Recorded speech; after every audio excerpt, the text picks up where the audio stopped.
It began with an unthinkable horror hidden in plain sight. Months of normal life, tainted by something unspeakable. For months, the residents of a quiet rented housing complex in Dong Nai province went about their daily lives, unaware that a horrifying secret lay just above their heads.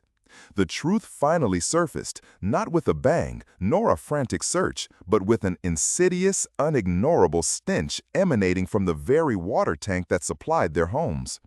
What seemed like a minor plumbing issue quickly unraveled into a nightmare that sent shockwaves through the community. The morning of January 18, 2025, dawned like any other on Vo Ti South Street in Bien Hoa City, Dong Nai Province. Mrs. Hua, the 58-year-old landlady, climbed onto the rooftop to inspect the water pipes. A nauseating, pungent smell immediately assailed her. It seemed to be coming from the large 1,000-liter stainless steel water tank, a communal source for all her tenants. Initially, Mrs. Hua thought a small animal, perhaps a rat or a cat, had somehow fallen in and drowned. She called her nephew, Tuan, a plumber, to help investigate. As Tuan cautiously unlatched the heavy lid and peered inside, he recoiled instantly, a gasp escaping his lips. It wasn't a dead animal floating in the murky black water. It was something horrifyingly human. A desiccated hand bone, then a piece of a human skull, eerily adorned with wisps of hair bobbing on the surface. No one could believe their eyes. For months, everyone in the complex had drawn water from that very tank, for cooking, for bathing, for washing clothes. The realization was sickening. Hua, trembling with shock, immediately alerted the local police. Within a short time, officers from Bien Hoa City Police and the Dong Nai Provincial Forensic Department swarmed the scene. The entire rooftop area where the water tank sat was cordoned off with tarpaulin, keeping residents at bay. The forensic examination began with grim efficiency.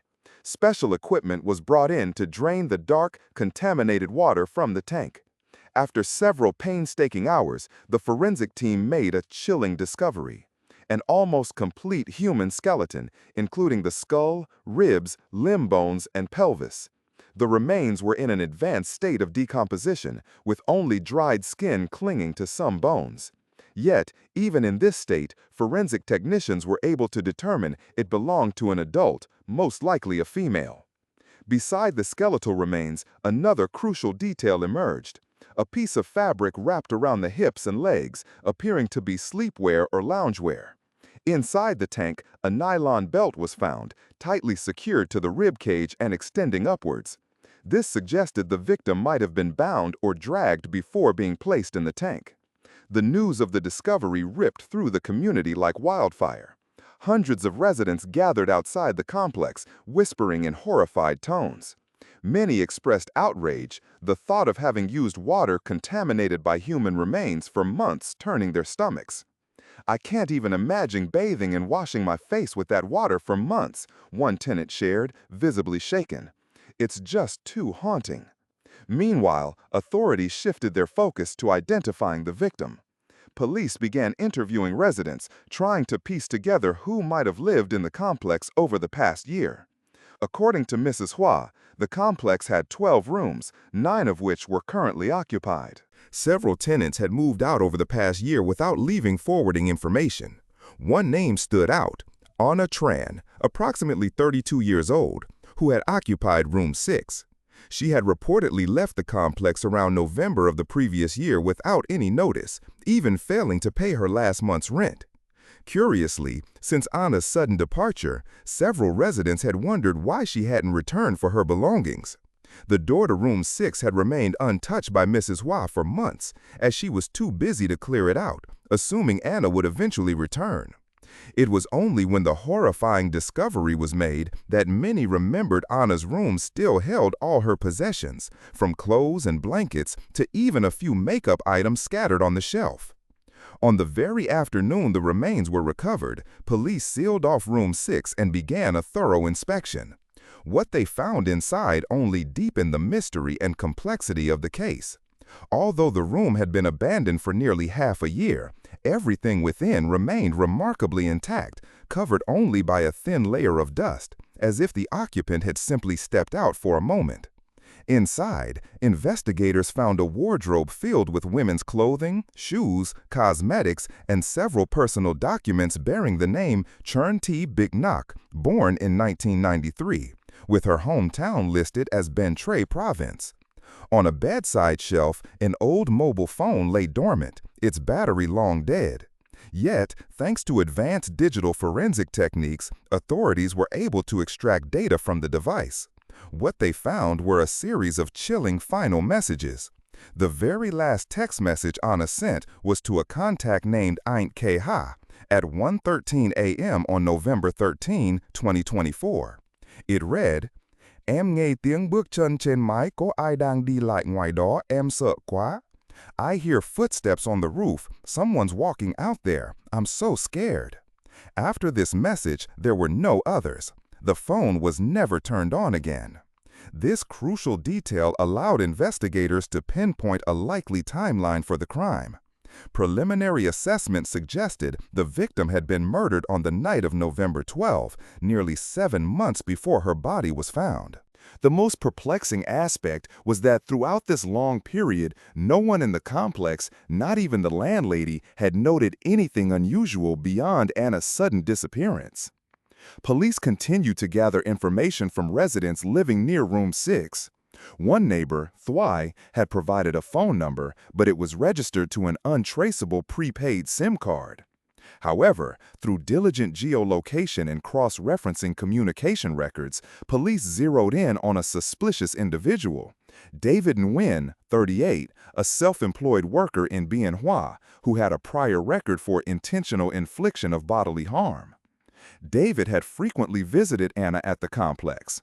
Several downstairs tenants vividly recalled a tall, dark man with a tattooed left arm, often wearing a baseball cap and constantly smoking.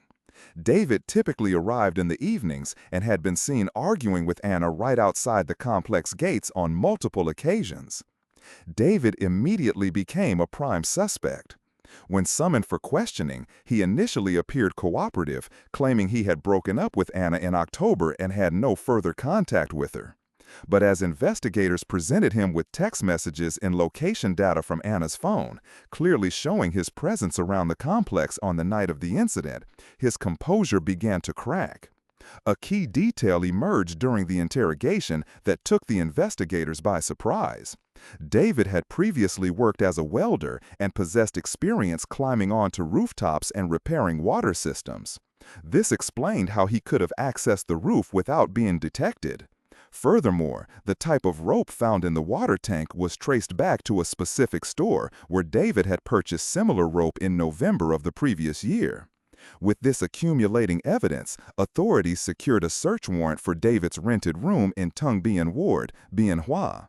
Inside his room, law enforcement found a backpack containing various repair tools, including pliers and a specialized welding torch.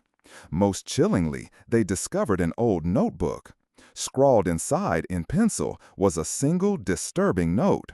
Nil con yo do zam bao kong an, ti fai bit mieng no vin vient. If that girl dares to report to the police, she must be silenced forever. While not yet sufficient for an immediate conviction, this chain of clues and evidence tightened the noose around David. The investigation now moved into a decisive phase: DNA matching, analysis of biological traces on the body, and forensic examination of the seized evidence. After nearly a week of intense work and the deployment of various forensic techniques, the Dong Nai Provincial Forensic Department officially completed its examinations on the body found in the water tank. DNA test results, cross-referenced with remaining hair and skin samples from the victim, as well as DNA samples from a toothbrush, shed hair, and personal items collected from Room 6, confirmed what investigators had already suspected. The victim was indeed Anna Tran, the woman who had rented Room 6. But beyond confirming her identity, the forensic report revealed a shocking truth about her death. Anna had died from strangulation by a soft object, most likely a fabric cloth or a nylon rope. Her second cervical vertebra showed signs of fracture, a telltale sign of immense pressure applied to the neck. Furthermore, her body bore no significant external injuries, suggesting she hadn't put up much of a struggle. This led investigators to hypothesize that Anna had been ambushed, possibly while asleep or in a weakened state when the attack occurred. Crucially, male DNA was recovered from under Anna's fingernails. A comparison confirmed it matched David Nguyen's DNA.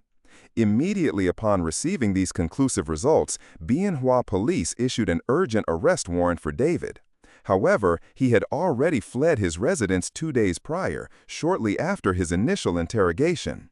Detectives launched a massive manhunt, tracking his known contacts and setting up checkpoints in Dong Nai and neighboring provinces such as Bin Yung, Ho Chi Minh City, and Baria Vung Tau. After 36 continuous hours of relentless pursuit, the task force located David hiding in a small shack deep within a rubber plantation in Trang Bom district. When apprehended, he was visibly distraught and completely lost his composure. Initially, David vehemently denied everything, claiming he was being framed and had no involvement in Anna's death. But under the overwhelming weight of evidence, the DNA match, the victim's last text message, and numerous testimonies from residents of the complex, David was cornered. In an interrogation that stretched over 4 hours, he finally broke down and confessed to murdering Anna. Yet what truly stunned investigators was not just the confession, but the twisted motive behind the crime. According to David's testimony, he and Anna had been former lovers. Even after their breakup, David maintained a disturbing pattern of frequently seeking Anna out, controlling her, and threatening her. In late 2024, Anna began a new relationship and intended to move out of the complex to completely sever ties with David. On the evening of November 11, driven by obsessive jealousy, David secretly climbed onto the rooftop of the complex, attempting to eavesdrop on Anna's phone calls. He suspected she was seeing someone else, and his rage consumed him.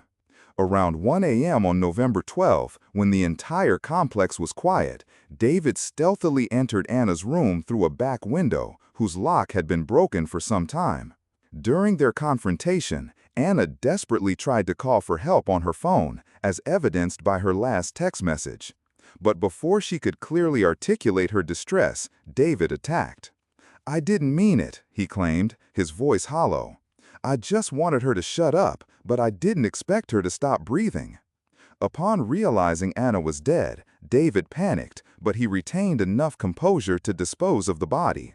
Fearing discovery if he attempted to transport the body far away, he conceived the gruesome idea of hiding it in the 1,000-liter water tank on the rooftop, a place rarely frequented by anyone, with a lid that was usually kept locked. He used a rope to hoist Anna's body onto the roof, then lowered it into the tank, sealing the lid as if nothing had happened. The next morning, he returned to the complex, feigned ignorance, then left, cutting off all contact for months. David's actions were not only cruel, but also cunning and calculated, making discovery incredibly difficult. Anna's death was only exposed by the putrid smell that emerged after months of decomposition, something David himself could not have anticipated. Even as David confessed, the investigators, delving deeper into the case file, began to realize this was not merely a murder born of jealousy. It was a tragic culmination of ignored pleas for help, the devastating consequence of a toxic relationship that had forced Anna to live in fear for months. And perhaps the most heartbreaking truth was that no one truly listened. During a more meticulous search of Room 6, police found Anna's personal notebook.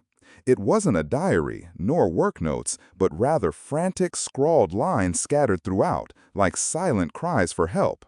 "I don't want to live like this anymore," one entry read. "He threatened to kill me if I met anyone else. Who believes me? I just want peace, but I'm always watched." Each word, scrawled hastily or perhaps through tears, was smudged with ink, silencing even seasoned investigators. "We've seen many cases of domestic abuse in relationships," one investigator commented, his voice quiet. "But rarely do we see a victim leave such clear signs without anyone providing timely help." Further verification revealed that about 2 weeks before her murder, Anna had indeed gone to the local police precinct to report being harassed and stalked by her ex-boyfriend. However, because there was no overt public disturbance or physical assault at that time, the incident was categorized as a risk level rather than a criminal matter. Anna herself had not requested protection or a change of residence. Thwy, Anna's next-door neighbor, learned of this with a heavy heart. "I just thought it was a normal lover's quarrel," she choked out, regret clear in her eyes. Anna didn't talk much. If only I had knocked on her door and asked. The silence, the indifference, or simply a lack of understanding regarding the warning signs of violence had tragically condemned a young woman to a brutal end. In local social media groups, the case became a focal point of discussion. Many expressed anger and regret. Women's support groups began widely sharing checklists for identifying toxic relationships and advocating for women's right to safety. Another unexpected development came after the victim's identity was widely publicized. Anna's relatives, traveling from Ben Tre, arrived to claim her body. Her mother, Mrs. Lee, collapsed in the courtyard upon seeing a photo of her daughter. Anna was her only daughter, Mrs. Lee recounted. After finishing 12th grade, she had gone to Saigon to work, then drifted to Dong Nai. "The last time I spoke to her was on November 10, Mrs. Lee whispered, tears streaming down her face. "She told me, 'Mom, take care of your health. Please forgive me.'" That haunting phrase, not just a piece of evidence, but Anna's final silent plea to the world, was tragically unheard until it was far too late. The case rocked the entire Dong Nai province. Police held a press conference confirming that Nguyen Minh Hung had been formally charged with murder and desecration of a corpse under Vietnam's penal code. Arising from this horrific incident, numerous legal agencies and women's rights organizations began advocating for an expansion of the early warning system for domestic and intimate partner violence. The practice of temporary residences and rental complexes reporting unusual relationship behaviors was slated for increased emphasis in the future. Yet, somewhere in the silence of the aftermath, a question lingered. How many other Annas are out there, living in fear, unseen, their silent cries for help unheard? In June 2025, after nearly a month of urgent investigation, the case of the body in the rooftop water tank in Bien Hoa, Dong Nai, officially concluded its judicial proceedings. David Nguyen, the 38-year-old perpetrator, faced two extremely serious charges: murder under Article 123 and desecration of a corpse under Article 319 of the Penal Code. The investigative agency had completed its extensive report, spanning over 70 pages, detailing the entire progression of events, from David's twisted planning to the commission of the crime, the disposal of the victim's body, and his subsequent feigned innocence. His actions were deemed intentional, brutal, inhumane, and resulted in severe psychological, social, and public health consequences, forcing dozens of residents to use water contaminated by decomposing human remains for months.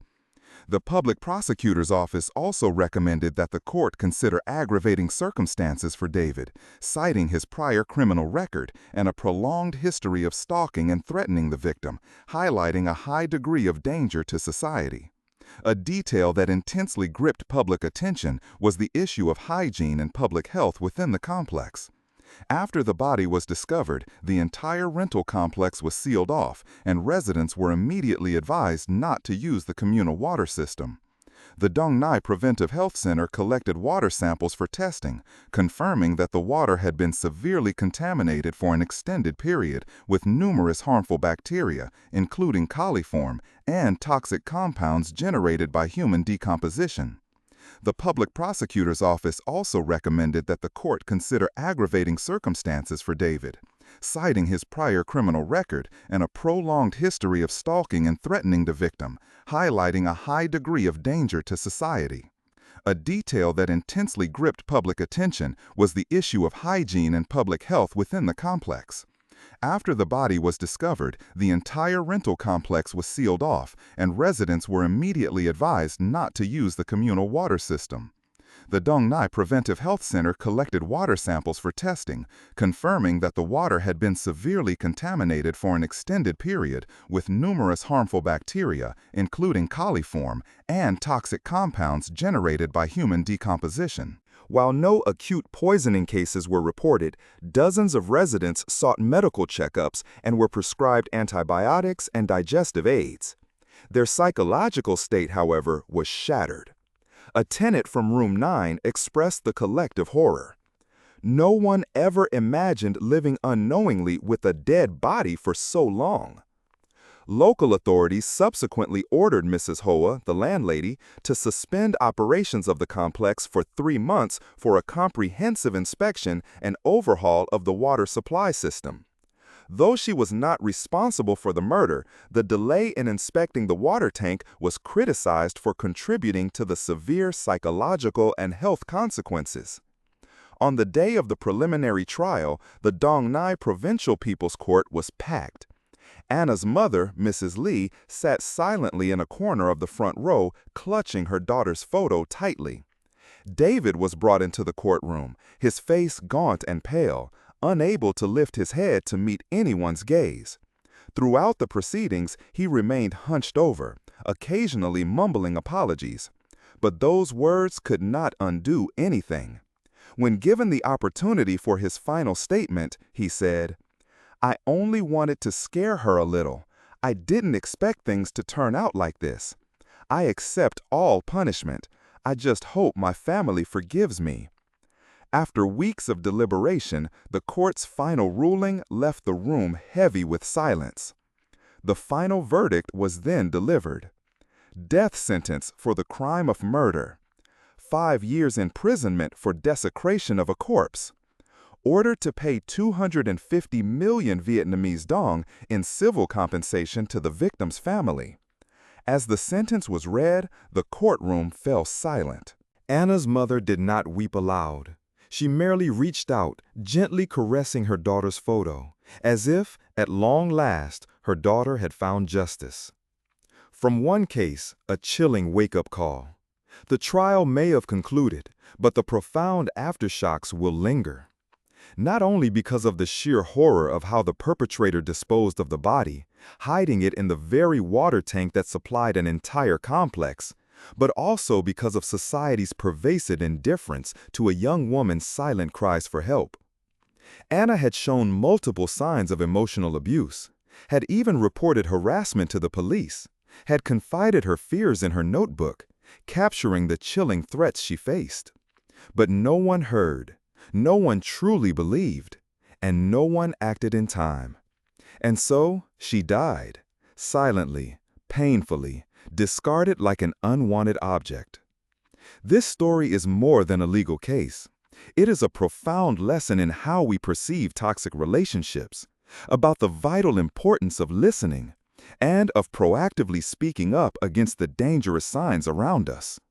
In the end, it was not the brutality of the act alone that shocked the nation, but how easily signs of fear and danger were overlooked, by neighbors, by police, by society at large. May Anna Tran's story not fade into silence, and may we learn to hear before it's too late. For sometimes the quietest cries are the ones we need to hear the most.